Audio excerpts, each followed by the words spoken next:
নবীজি যদি 40 বছরের আগের জীবনটাও যদি নবীর নবুয়তি জিন্দেগি হয়, এটা নবীর উপর জুলুম হবে।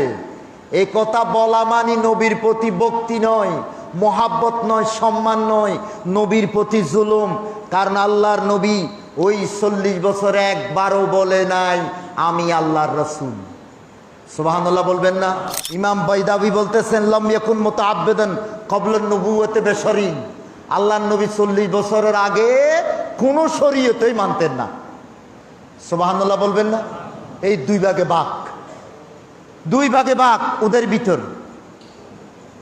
আল্লামা তাফসীরে হাক্কির মধ্যে লিখতেছেন কানা আলা দীনে কওমিহি ক্বাবলা নবুওয়াত। আল্লামা আলুসি লিখতেছেন যে আল্লাহ কোনো সন্দেহ নাই, আল্লাহর নবী ওহী আসার আগে লাম ইয়াকুন ইয়ালামু, আল্লাহর নবী জানতেন না আন্নাহু রাসূলুল্লাহ।